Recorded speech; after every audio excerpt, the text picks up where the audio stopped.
Order! Order! You are an incorrigible delinquent at times. Behave yourself, man!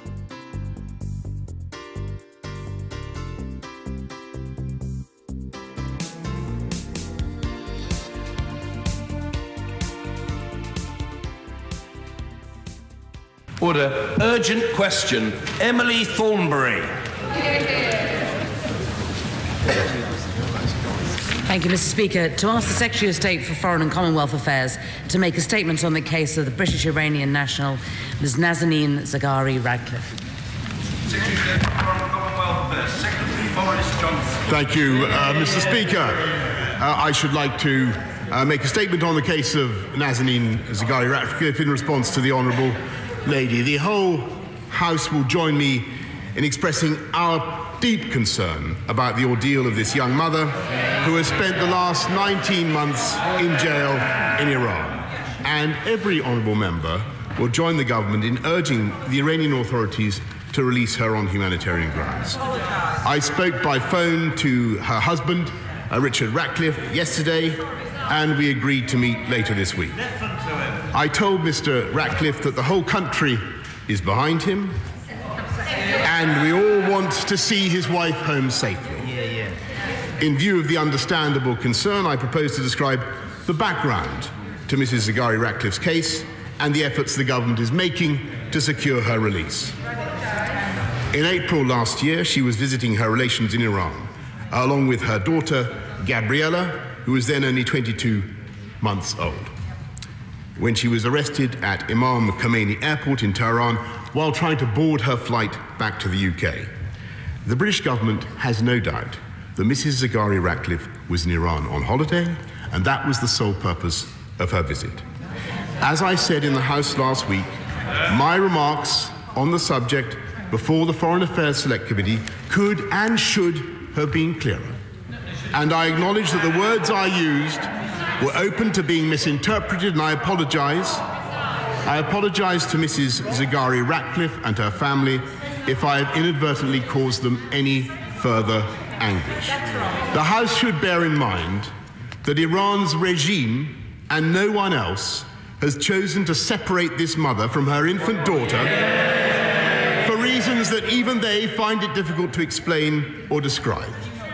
On the 9th of September 2016, Mrs. Zaghari-Ratcliffe was brought before a secret trial and sentenced to 5 years in prison, supposedly for plotting to overthrow the Islamic Republic. The House will note that, so far as we can tell, no further charges have been brought against her and no further sentence has been imposed since that occasion over a year ago. 11 days after Mrs. Zaghari-Ratcliffe was sentenced, my right honourable friend, the Prime Minister, raised her case with President Hassan Rouhani of Iran in New York on the 20th of September 2016. 2 days later, I raised her case with my Iranian counterpart, Mr. Zarif. For the sake of completeness, the House should know that the previous Prime Minister, David Cameron, raised Mrs. Zaghari-Ratcliffe's imprisonment with President Rouhani on the 9th of August 2016, and my predecessor as Foreign Secretary, my right honourable friend, the member for Runnymede, wrote to the Iranian Foreign Minister about her plight and other consular cases on the 29th of August 2016. At every meeting with our Iranian counterparts, my colleagues and I have taken every opportunity to raise the cases of Mrs. Zaghari-Ratcliffe and other nationals held in Iranian jails. We have expressed our concerns at every level, official, ministerial and prime ministerial, on every possible occasion during the 19 months that she has been in jail. In addition, Mr. Ratcliffe has held regular meetings with my honourable friend, the member for Bournemouth East, formerly the Minister for the Middle East, and with the current Minister, my honourable friend, the member for North East Bedfordshire. But a situation where a British mother is held in these circumstances is bound to cast a shadow over Britain's relations with Iran, at a moment when, in the aftermath of the agreement of the nuclear deal in July 2015 and the easing of sanctions, we had all hoped to witness a genuine improvement. So I shall travel to Iran myself later this year to review the full state of our bilateral relations and to drive home the strength of feeling in this House and in the country at large about the plight of Mrs. Zaghari-Ratcliffe and other consular cases.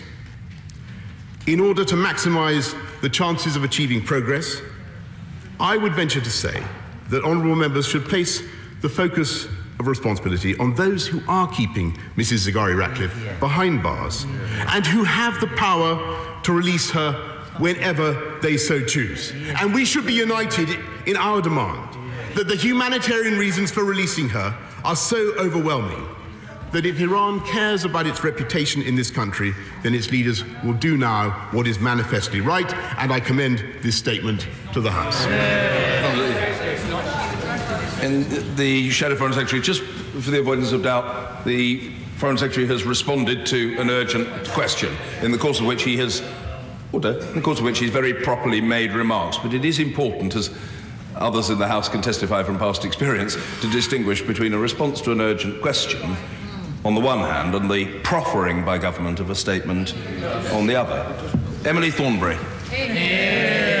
Thank you very much, Mr. Speaker, for granting this urgent question, and how unfortunate it is that we need to ask an urgent question as opposed to getting a statement. Let me say at the outset that whatever strong feelings we have about Iran's actions in this case, I'm sure we will all be joined in sending our thoughts to those affected by yesterday's earthquake on the Iran-Iraq border. Mr. Speaker, I'm very grateful to the Foreign Secretary for returning from Brussels to answer this question. Perhaps he reflected that the last time a Minister of State was asked to answer an urgent question on behalf of a cabinet minister, they only lasted 24 hours. But I hope that we can make some more progress today than we were able to make on the same issue last week. Let us start by clarifying the points on which there is absolutely no difference between us. First and foremost, we all want to see Nazanin brought home as soon as possible. No one who has listened over recent days to the heartbreaking testimony of Richard Ratcliffe can be in any doubt how urgent it is for Nazanin's mental and physical health that she is returned to her family immediately. Secondly, if it can be done, as has been suggested, through conferring diplomatic status on Nazanin, that would obviously be welcome, although I'd be grateful if the Foreign Secretary could clarify how that can be achieved, how we can free this innocent British mother, but without opening up the Grace Mugabe precedent, where the same tactic might be able to be used in Britain to help a guilty foreign national escape justice. And third, Mr. Speaker, we can all agree that the responsibility for Nazanin's incarceration and mistreatment lies entirely with the Iranian authorities, and we all unite in urging for her freedom to be restored. On those points, we are in full agreement. But let me turn to two key issues where we have so far differed, and frankly, we continue to differ. First of all, the Foreign Secretary argued last week that his comments to the Select Committee had, and I quote, no connection whatsoever with the latest threats by the Iranian authorities to extend Nazanin's sentence, and that it was simply untrue to suggest otherwise. That, Mr. Speaker, is entirely contradicted by what has been said by the Iranian courts last weekend, and on Iranian judiciary website and on Iranian state TV. All of them said explicitly that the Foreign Secretary's remarks were the basis of their renewed action against Nazanin. Now, we know from the evidence of Richard Ratcliffe that when Nazanin herself was told of the remarks and saw how the Iranian authorities would exploit them, she became hugely distressed and upset. So will the Foreign Secretary today accept the impact that his words have had, accept the distress that has been caused to Nazanin, and apologise properly for that? Not apologise for upsetting people, but apologise for getting it wrong. And secondly, Mr. Speaker, last week, the Foreign Secretary was asked several times to do one very simple thing, and that was simply to admit that he'd made a mistake, not that his remarks had been taken out of context or that they had been misconstrued, but that they were simply wrong. And he has so far refused to make that clear, and that refusal has been compounded yesterday by his good friend, the Environment Secretary. And even after all the debate on this issue, the Environment Secretary still incredibly claimed that we do not know why Nazanin is in Iran. Shame. We do. Mr. Speaker, it is not good enough. If it is a matter of pride that the Foreign Secretary is refusing to admit simply that he has made a mistake, well then I feel bound to say to him that his pride matters not 1 ounce compared to Nazanin's freedom. So in conclusion, after a week of obfuscation and bluster, will he finally take the opportunity today to state simply and unequivocally, for the removal of any doubt, either here or in Tehran, that he simply got it wrong? Mr. Speaker, I'm more than happy to say again what I said to the Right Honourable Lady last week, that yes, of course, I apologise for the distress, for the suffering that has been caused by the impression that I gave that the government believed, that I believed, that she was there in a professional capacity. She was there on holiday, and that is the view of. And I do apologise. I do apologise, and of course I retract any suggestion that she was there in a professional capacity. Now, you must have heard that. The honourable members opposite must have heard that from me about a dozen times. The honourable, Right Honourable Lady asked an important question about diplomatic protection and how that would work. And I can tell that, and she's absolutely right, that is a question that Richard Ratcliffe himself has raised with me. And all I can say is that I will be answering Mr. Ratcliffe. I can't give her an answer today. I'd rather answer Mr. Ratcliffe in person. I'm delighted to say that he is. I'm seeing him tomorrow, and I will be explaining the position on diplomatic protection. But he's requested, as I said last week, he's requested to come to Tehran. I don't know whether that will be possible, but we will see what we can do. Sir Hugo Swire. Speaker, regrettably more than a faint whiff of opportunism hangs over this urgent question. Would my others will question the wisdom of having this discussion at all. Would my right honourable friend not agree with me that it is incumbent on each and every one of us in this House to pay very close attention to what we may or may not be about to say, because the Iranians will be watching these deliberations, and we do not want to exacerbate an already extremely difficult situation. Well said. My right honourable friend is, I'm afraid, absolutely right, and it is one of the reasons.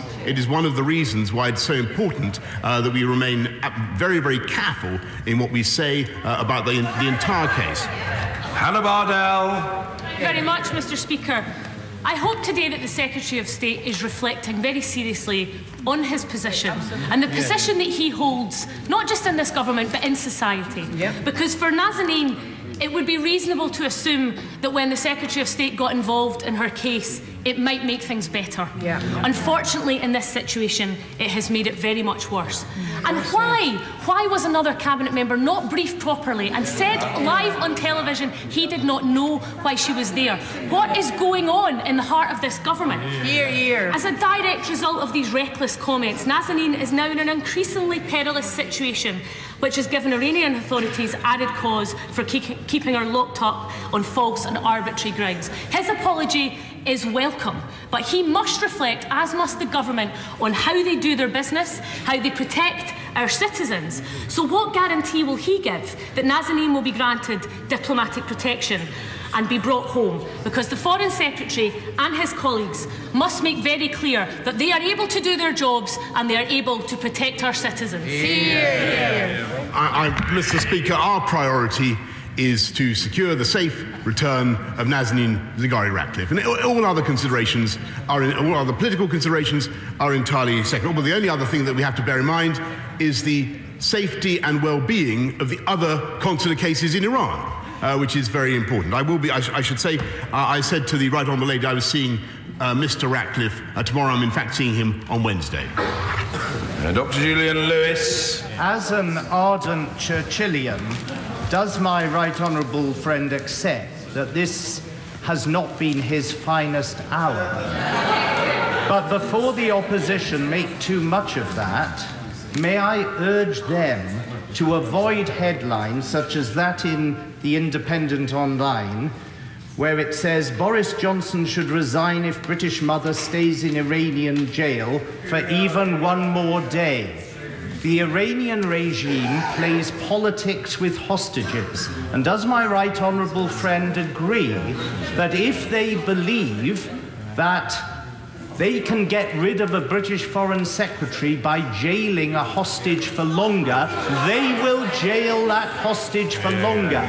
So that link needs to be broken, not reinforced by the opposition today. I think the whole House would agree that there is one thing, that there is nothing more important than the safe return of Nazanin Zaghari-Ratcliffe and, as I say, the protection of all other consular cases in Iran, and that trumps all political considerations in this country. Tulip Siddiq. Thank you, Mr. Speaker. My constituent, Richard Radcliffe, wrote in the Evening Standard, "My complaint is not that her imprisonment has become a diplomatic incident this past week. It is that it wasn't for the 19 months that came before." This shows the sheer dignity with which my constituent has been campaigning for his wife's release for 19 months now. Richard told me that their family's lawyer, working together with the NGO Redress, has written to the Foreign and Commonwealth Office 2 months ago with legal opinion about Nazanin's right to diplomatic protection. I know that the Foreign Secretary has already indicated to the member for Islington South that he will consider diplomatic protection, but will he urge that a meeting takes place between the FCO and the lawyers, and will he give some indication of whether diplomatic protection will be given, as this could save my constituent's life? Secretary. As I said in answer to the Right Honourable Lady earlier on, I will be talking directly to Richard Ratcliffe about that issue on Wednesday. But just very briefly, Mr. Speaker, about the issue of consular protection. Every day in some part of the world, a UK national or a dual national is detained. And I paid tribute to the consular work done by the Foreign Office across the world. And in point of fact, a huge amount of work has been done on behalf of your constituent by my honourable friends, right honourable friends, on these benches who have met members of her family repeatedly and will continue to do so until we solve the problem. Tom Tugendhat. Thank you, Mr. Speaker.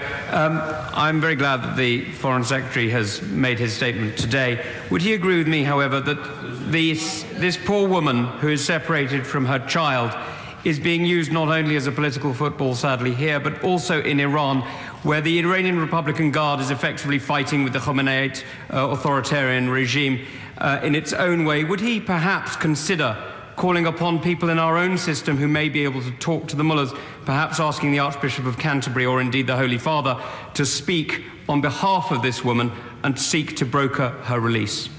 I think my honourable friend speaks with great insight about the situation in Iran, and I can certainly assure him that no stone will be left unturned in our efforts.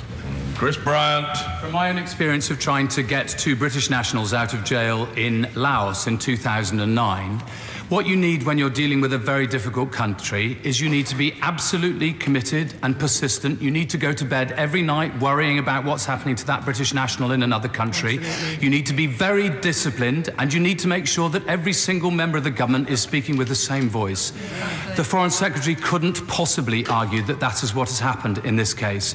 What I really don't understand, though, is when he made a complete mess of appearing before the Foreign Affairs Committee, his office rang to correct other parts of the record, completely incidental parts of the record, but still refuses to correct the record about what he said to the Foreign Affairs Committee.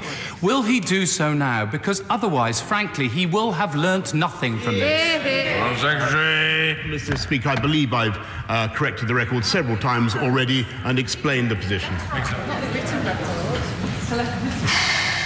James Duddridge. Thank you, Mr. Speaker. The Foreign Secretary has referred a number of times to the other cases in Iran. Isn't there a real problem with dual nationals, and specifically in Iran and countries that don't recognise dual national status? Is it not time for a broader review of this issue alongside the urgency of this specific case? It is one of the features of British consular protection that we give it to dual nationals, irrespective of whether or not their nationality, their British nationality, is recognised by the country in which they run into trouble. And I think that's a mark of the dedication that our consular staff have to their job. And we will continue to work for Nazanin Zaghari-Ratcliffe and the other difficult consular cases in Iran for as long as those cases are outstanding. Vic Cooper. Thank you, Mr. Speaker. The Foreign Secretary has rightly and welcomely said that the priority for everyone should be the return of a wrongfully and inhumanely imprisoned mother who is being separated from her child. But he also knows that words matter. And every time he says things like, "My words were simply open to misinterpretation," he provides a lack of clarity and sounds like he's wriggling in a way that other people can exploit. So could he, for the sake of Ms. Zaghari-Ratcliffe, just say unequivocally, for the record, I got it wrong? Hope, Mr. Speaker, that the House will understand with crystal clarity that Mrs. Zaghari-Ratcliffe was there on holiday. She was not there in any professional capacity.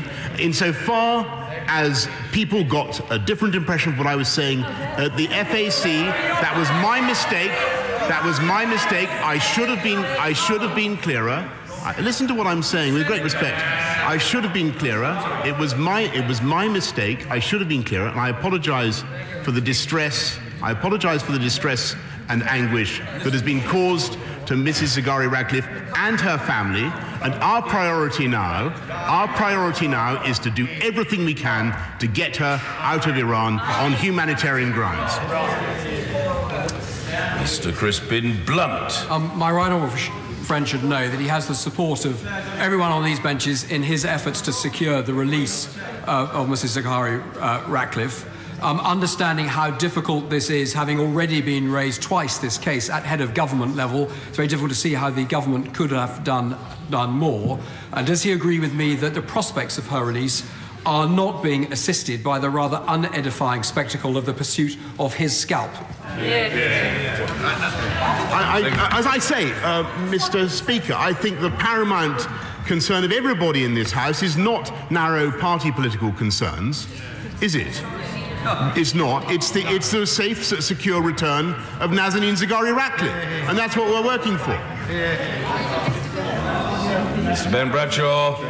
While he's in the business of correcting the record, would he correct his statement from last week that he had never met Joseph Mifsud, the UK-based so-called academic at the centre of the Trump-Putin collusion allegations, given the publication of a photograph of just such a meeting in the newspapers yesterday?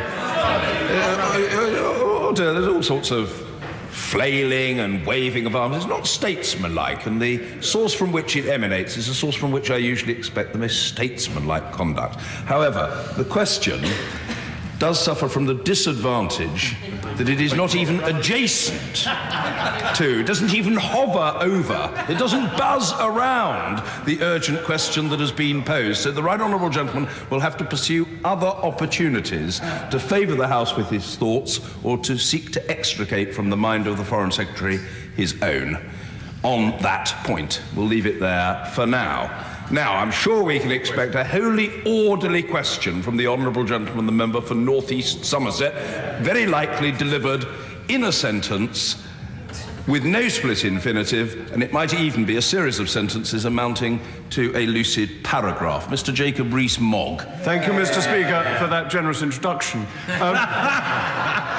Will my right honourable friend carry on his Palmerston-like approach to defending British subjects overseas? That is one of the first duties of Her Majesty's government. And does it concern him as it concerns me that the treatment of Mrs. Zaghari-Ratcliffe in Iran, barbarous as it is being given succour by the socialists opposite? I think my honourable friend, I'm afraid, I think underestimates the motives of the party opposite, and I prefer to think that they are actuated solely I prefer to think that they're actuated solely by a concern for all our consular cases in Iran, and particular for the safe return of Nazanin Zaghari-Ratcliffe. Joe Swinson. Mr. Speaker, every member of this House recognises that it is the Iranian regime that is responsible for Nazanin's detention and that the priority is to bring her home. However, our purpose here is to hold this government to account for their actions. So, can the Foreign Secretary tell me if he is confident in the quality and comprehensiveness of Foreign Office briefings and that they are properly made available to other government ministers in advance of media appearances? And if not, will he sort it out? And if so, does he accept there is simply no excuse for ministers to continue to get it wrong? FCO briefings are excellent, and as she's heard repeatedly from me today, the government is absolutely clear in its understanding of what Nazanin Zaghari-Ratcliffe was doing in Iran, and why it is absolutely unjustifiable that she be detained by that regime. Lynn Latham. Mr. Speaker, any mother forcibly separated from their daughter is going to suffer from mental health problems, but it appears that Nazanin Zaghari-Ratcliffe is now also suffering from a physical illness. Would it be possible for my right honourable friend to appeal to the government, because she is a dual national, that means she's British? Could we please appeal on humanitarian grounds for her release? Well, which is, of course, exactly, Mr. Speaker, what I did last week or the week before last, in the Foreign Affairs Select Committee. I think it probably is not right to go into too much detail about what we know of the medical condition of Mrs. Zaghari-Ratcliffe, but only to say this, that it is pretty obvious to anybody studying the case that she should be released on humanitarian grounds alone. Mike Gapes. Mr. Speaker, following the question from my friend on the Foreign Affairs Committee from Rhondda, will the Foreign Secretary now write to the Foreign Affairs Committee and all its members correcting the record? And while he's doing that, will he also make a clarification and correct the wrong report in the Sunday Times that he was badly briefed before his remarks to our committee? Mr. Speaker, I've 2 points I've written to the committee, and I really can't be responsible for any inaccuracies there may be in the Sunday Times. You've written to say you're not correcting it. Mrs. Anne Main. Very much, Mr. Speaker. I'm absolutely delighted to hear the Honourable Lady opposite say that this is the fault of the Iranians, because we are left in no doubt about the politics being played here today, and this is the worst possible situation. The fact that the Honourable Gentleman for Exeter tried to button in on the back of this shows you it's holding this sensitive situation in contempt, and I wish him every good office to be able to get this Honourable Lady home, because she needs to be with her husband and her family. I'm sure that my honourable friend speaks for absolutely everybody in her constituency and in the country, and I know that she speaks for members on the other side of the House as well. Catherine West.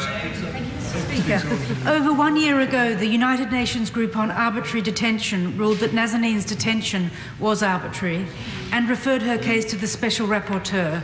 The UN called for her immediate release, and yet it appears that our own Foreign and Commonwealth Office may not have done so. Can the Foreign Secretary please explain? Secretary.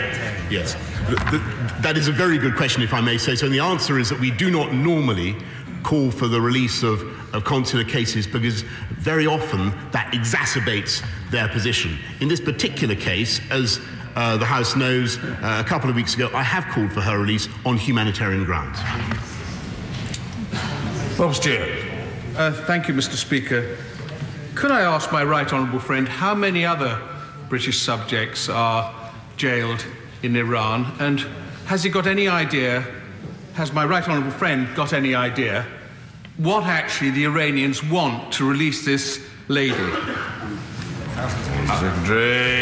We have dozens, if not hundreds, of cases around the world, Mr. Speaker, and I probably ought not to go into the exact number in Iran, but I can tell the House that we are working on behalf of all of them. Jim Shannon. Mr. Speaker, when this House passed the Iran nuclear deal, I, along with others in this House across this chamber, expressed concern and requested that human rights and equality issues would be part of that deal. Can I ask the Foreign Secretary just what influence government has for Nazanin Zaghari-Ratcliffe and her human rights and her equalities, and for the thousands of others who are held in jail there as well for the same reason? The JCPOA does not in fact cover the issues he raises, but we are common decency and humanitarian concern dictates that she should be released. Dr. Matthew Offord. Mr. Speaker, I continue to be a critic of the Iranian nuclear deal for many reasons, including the fact that human rights were not coupled as part of that. And it was greatly disappointing that the leader of the opposition, who was paid to appear on Iranian press TV, did not take the opportunity to criticise human rights in Iran, instead agreeing and contributing to anti-Israel and anti-Western bias. But does the Foreign Secretary agree with me, and indeed the words of Richard Ratcliffe, when he said that the Foreign Secretary battling for his job does not help Nazanin to come home? I'm going to resist agreeing with my honourable friend about any points that may have been made by the party opposite about Iran, for or against Iran, because our priority now is very simple. It's not to score party political points, it is to get Nazanin home. Louise Haigh. Thank you, Mr. Speaker. The Right Honourable Member for New Forest East called Nazanin a hostage on several occasions. Will the Secretary of State take this opportunity to confirm whether he considers Nazanin a hostage? Secretary. Nazanin Zaghari-Ratcliffe is a very difficult consular case, and that is how we're treating it. Peter Eaton-Jones. A number of my constituents have contacted me with concerns about this case, so can my right honourable friend assure them that he and the government are doing absolutely everything possible to exert influence to secure her release, and agree with me that that should be our one and only priority and our one and only focus in the government and in this House? Yes. I can certainly give my honourable friend that assurance, and I can tell him that our ambassador our excellent ambassador in Tehran is working on this case daily. Brendan O'Hara. The Foreign Secretary said that he finally accepts that Mrs Zaghari-Ratcliffe was on holiday and that the whole country was now behind her. Does he include the Right Honourable Member for Surrey Heath in that, who just yesterday said he didn't know why she was in Iran? And has he told the Right Honourable Member for Surrey Heath that his loose-lipped comments were both unacceptable and damaging in equal measure? My right honourable friend member for Surrey Heath actually made it very clear that he believed she was there on holiday, and he was very happy. He did say that. I watched the clip, and he was very happy, and he was very happy to accept that that was the case. Richard Drax. Thank you, Mr. Speaker. What action could my right honourable friend take?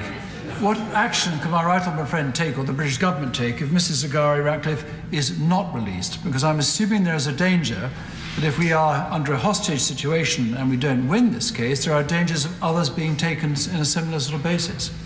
Secretary, he's right to raise the question. The answer is, I'm afraid we must simply work diligently and flat out for her release. Paul Flynn. Could you reflect on this and the rest of his conduct as Foreign Secretary to realise that his brand of clownish incompetence is a joke that's no longer funny, and consider being replaced by a competent politician who will attract the respect of the world and not the ridicule that he attracts? As I say, Mr. Speaker, I think the best course for us all is to try to minimise the political point scoring and concentrate on getting Nazanin. Robert Jenrick. Mr. Speaker, like all members of the House, I want to see this poor lady, Mrs Zaghari-Ratcliffe, home as soon as possible.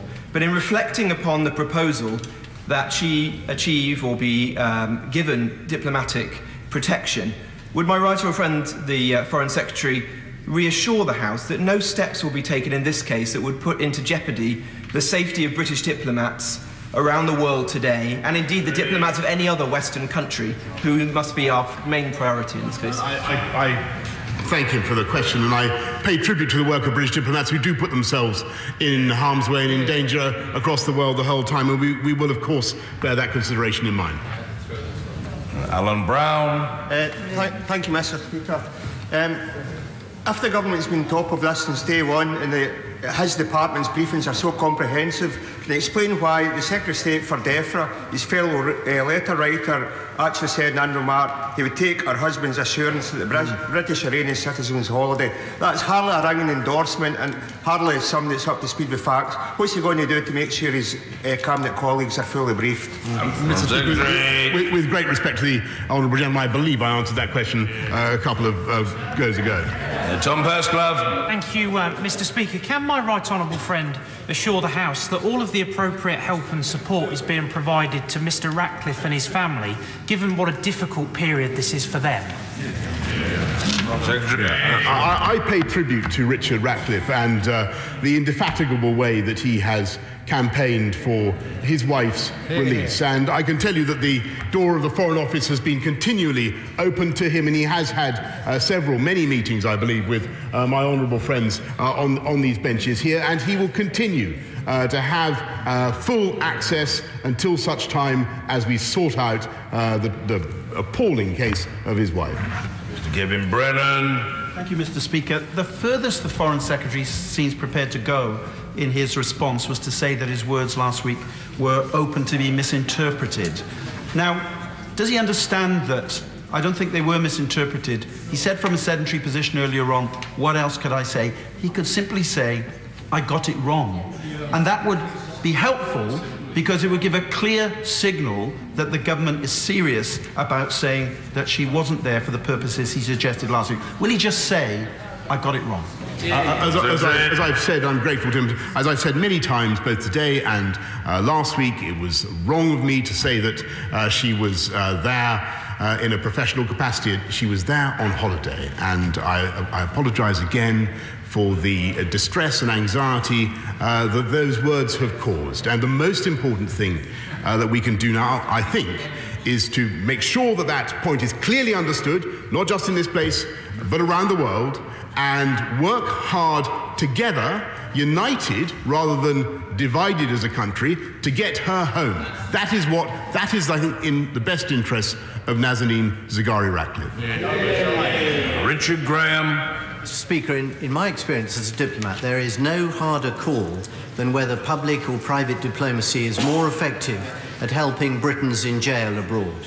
And I do say to the opposition spokeswoman that there is a real danger today in conflating domestic political ambitions with a very sensitive situation of a British national in jail. Would my right honourable friend therefore confirm that as soon as today's question is over, that he and our Foreign Office will work very closely with our friends in Iran to see how best this issue can be resolved to the satisfaction of everyone in the quietest way possible? Good question. I may say that my right honourable friend brings great experience and understanding of these issues and of difficult consular cases, and he is absolutely right to think and to believe that sometimes a quiet approach and quiet diplomacy can yield great results. Angela Smith. Speaker, I agree with the benches opposite that the only thing that matters in this is that Mrs. Zaghari-Ratcliffe is taken out of prison because she is wrongly incarcerated.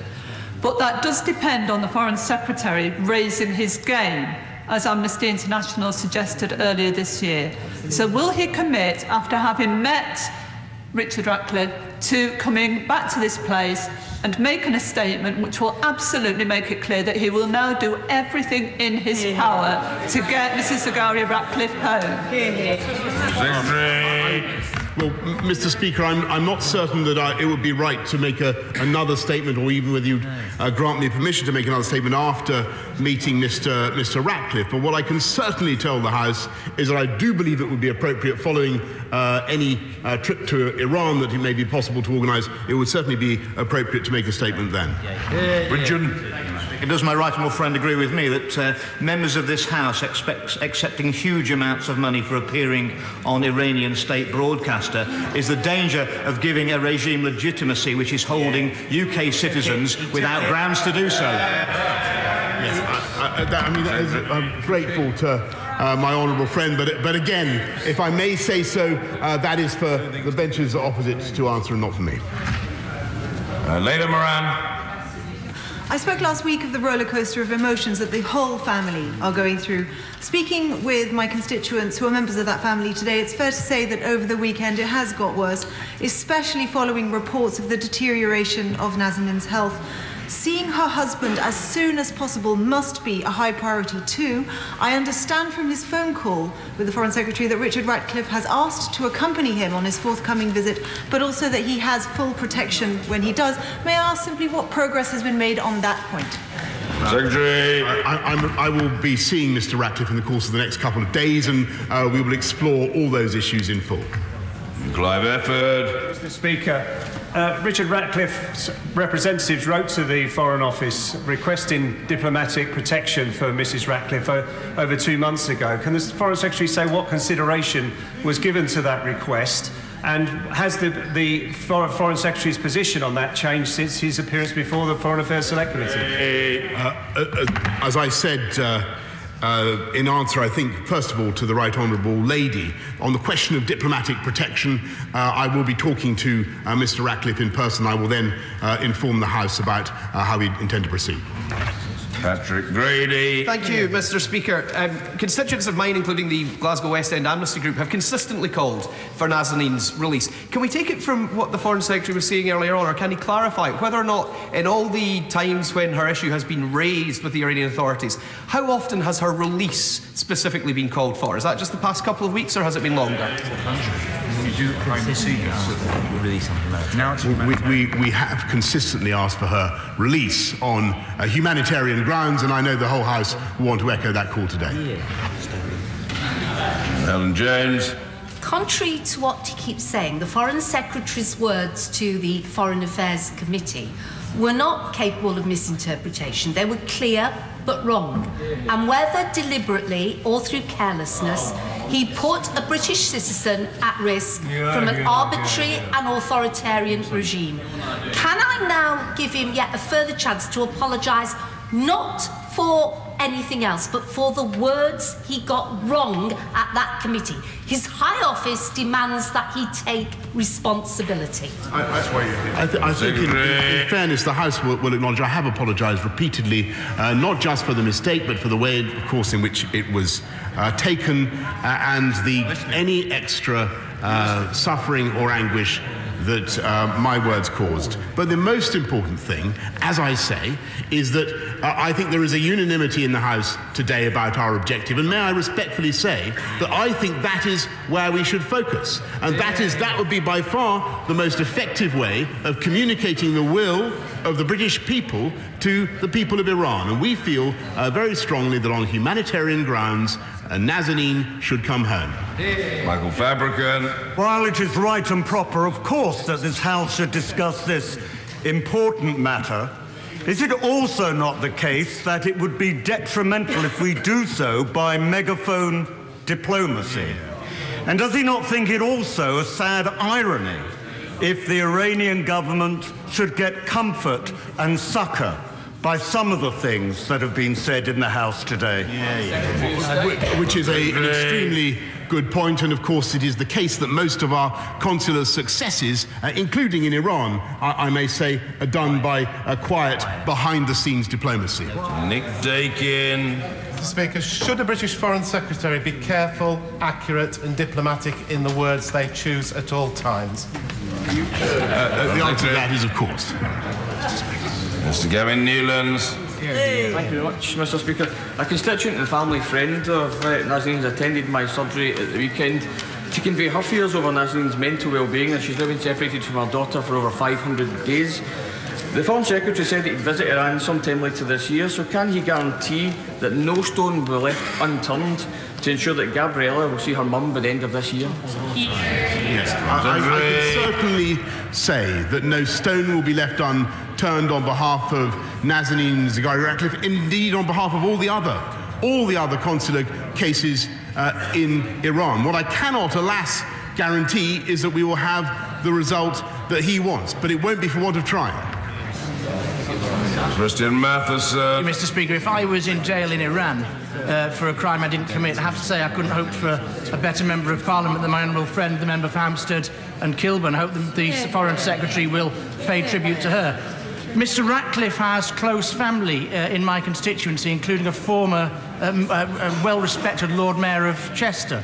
So when the Foreign Secretary goes to Iran, will he undertake to take a delegation of members of this House with him who have a constituency interest, which would surely include, of course, my honourable friend from Hampstead and Kilburn? Secretary.